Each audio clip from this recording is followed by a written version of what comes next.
Sana hindi naman mukha sa akin na yan yung wala ako. Tissue. Marami ito ginagamit. Walang iyakan na.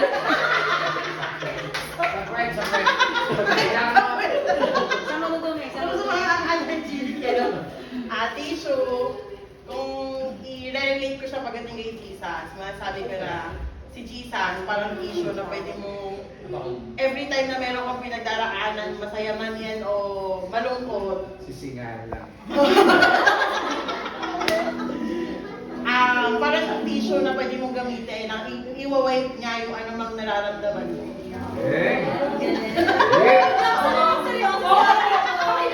Dapat kayo pere! Saka tumilo kasi sabihin ko, wala namang pinagkalay.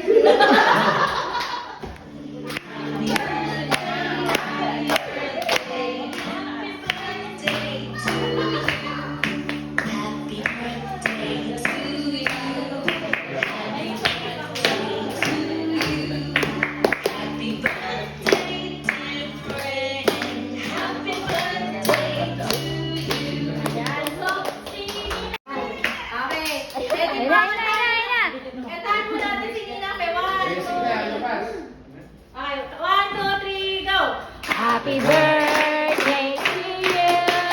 Happy birthday to you. Happy birthday, happy birthday, happy birthday to you. Happy birthday to you. Happy birthday to you. Happy birthday, happy birthday, happy birthday to you. Jolly, low. Happy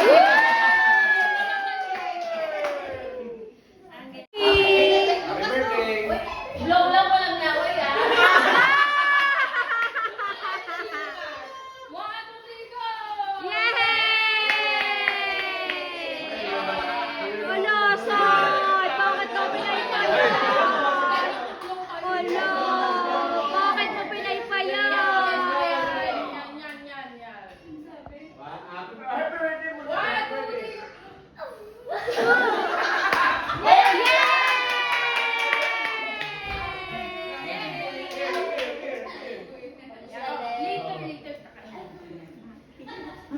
Okay po. Sige po. Ayan. Dahil po, maghihingi, di na po pala tatlo, 4 po pala. Yes. Ayan, 4 po tao na magbibigay po ng message sa kanya. So, syempre po, unahin ko na po yung parte po ng buhay ni Ninang Pe, mula daw po nung pagkabata niya, lagi niyang sinasabi yun. Oo, na talagang mula pagkabata niya, kasama niya si Ninang Pe. Totoo. Oo. Kaya walang iba kundi si Kuya Dan. Iyan po natin. May mga nakalit si Kuya doon yun, di ba?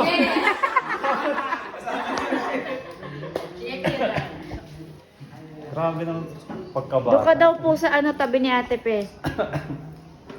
Sleeping time. Ayan, so Ate Pe, happy birthday.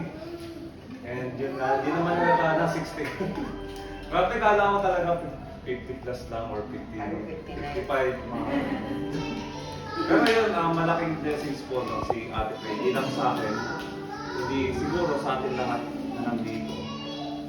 Yun, katulad nga ng sabi ni Angge, simula nung pagkabata, tawag dito, kinder po yata ako nun. So, may picture pa nga kami dalawa na sobrang liit ko ba, mabait. Look. Pero ngayon syempre mas mabait. So, malaking blessings ka sa amin namin yun. And yun nga, ang prayer po namin, and especially personal prayer ko din po para sa inyo, is yung kalusugan talaga, number 1 po. Yung health of us. Na ipagkalaw po sa inyo ni Lord, and mas marami pa po kayo maturuan, mas marami po yung buhay ninyo para po sa ministry. So yun, Ate Pe, be strong. Okay, nandito lang kami.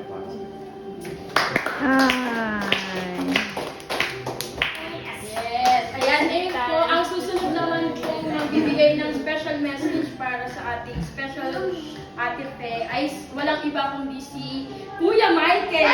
Yes! Hindi, Kuya.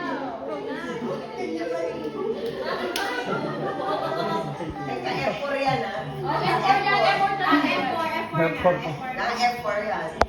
Yeah. Ano daw? Si Ate Pe, classmate ko nung ano. Si David. Kasi si Ate Pe kasi parang ano eh, siya yung reflection ni Ate Mean. Mga paiyak Kung na. gaano ka-close ko yung dalawa. Umiyak. Yun. So parang siya na lang ano eh, parang memories ni Ate Mean sa amin. Kasi para sa tanda, simula na nakakilala kasi kami kay Lord. Naging part na ng family namin si Ate Pe. Kaya gano'n na lang kalaki yung role ni Ate Pe sa amin. As, hindi na siguro part ng praise team, kundi as a family. So talagang blessing sa amin si Ate Pe. So, kaya talagang hindi ba sa amin si Ate Pe. As ate, yan, as family talaga. So yun lang, happy birthday to Pe. Ayan. So, ang next naman po ay si Kuya Aldrin.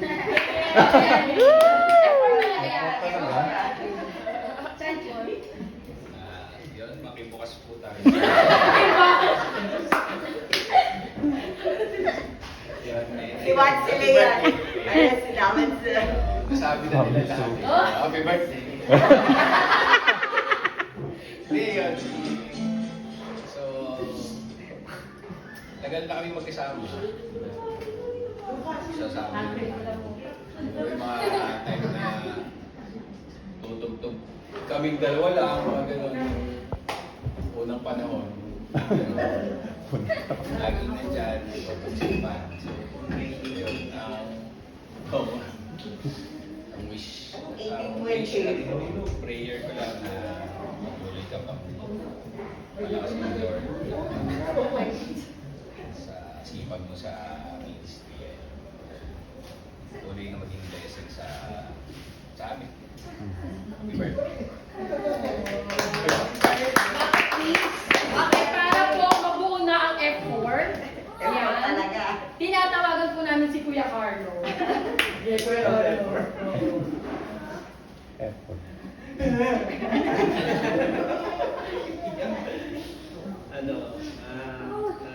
Naalala ko si Ate Pe, ano eh.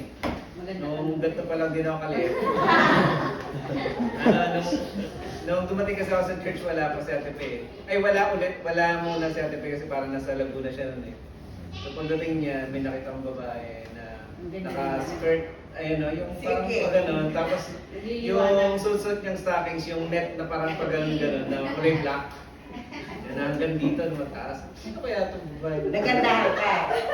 Sabi ko, ay, ang ganda, sexy.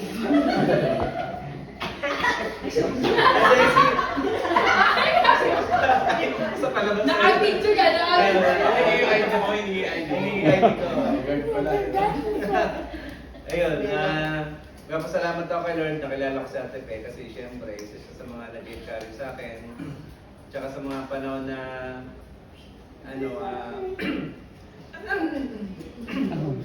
nung panahon ng mga, parang magulo yung mga desisyon ko sa buhay. Si Yung Ate buhay Pe mo.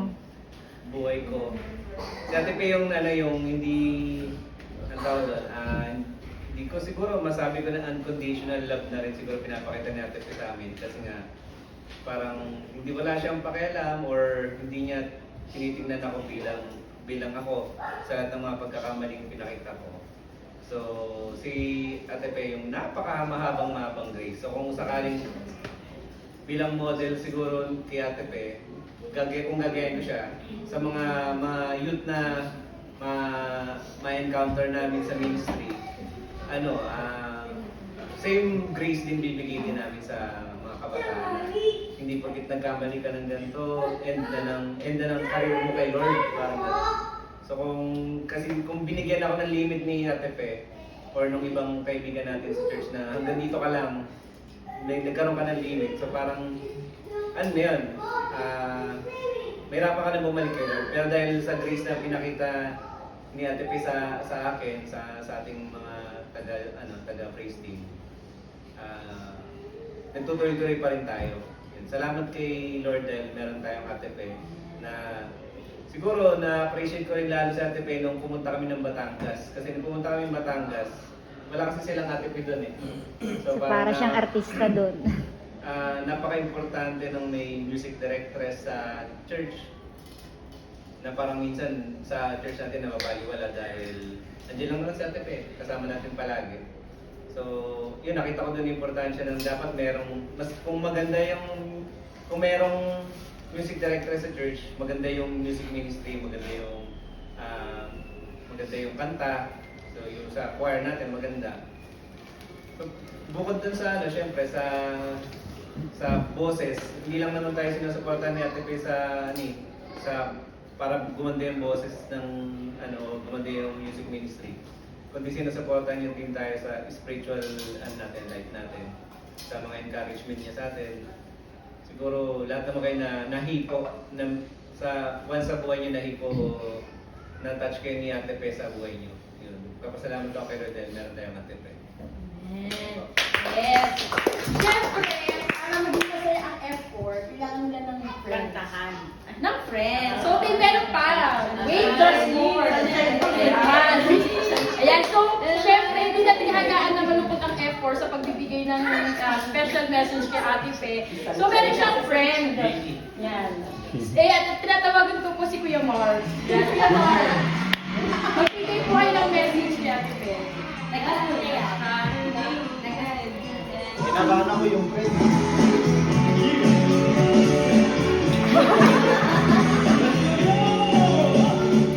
Sa akin, siguro sabi nga ni Kuya Mike. Layo naman.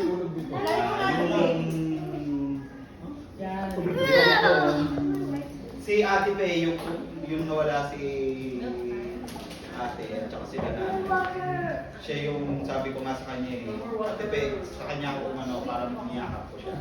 Kasi bilang sa amin siguro sabi ko nga, tinuring ko na rin siyang ate. Nakatulad kay Ate Mayan na nagsilbing guide din. Pag wala si ate dito sa kunyari nasa abroad, siya yung inaano talaga namin, parang tinitingala as one of the ate. Kahit sabi nga natin minsan dumating talaga tayo sa point na nagiging pasaway tayo. Siya yung nagpo-correct sa atin, si Ate Pe.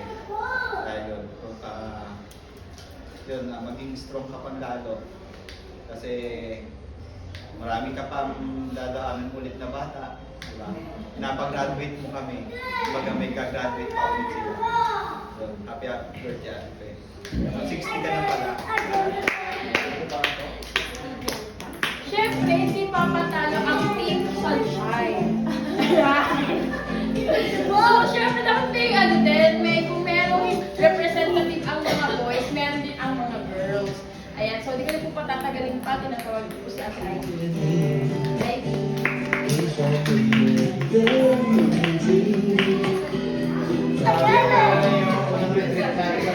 Nalulungkot nga ako. Naghanap pa tayong TV para mapanood lang yan.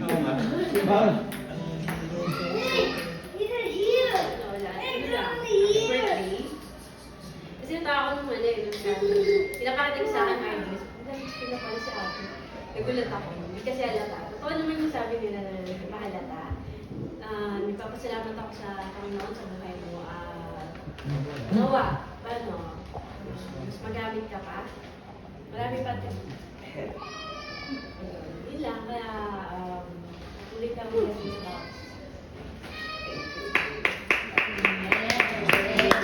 Siyempre, with friends din po yan. So, tinatawagan ko po si Ate Tina. Ate Tina.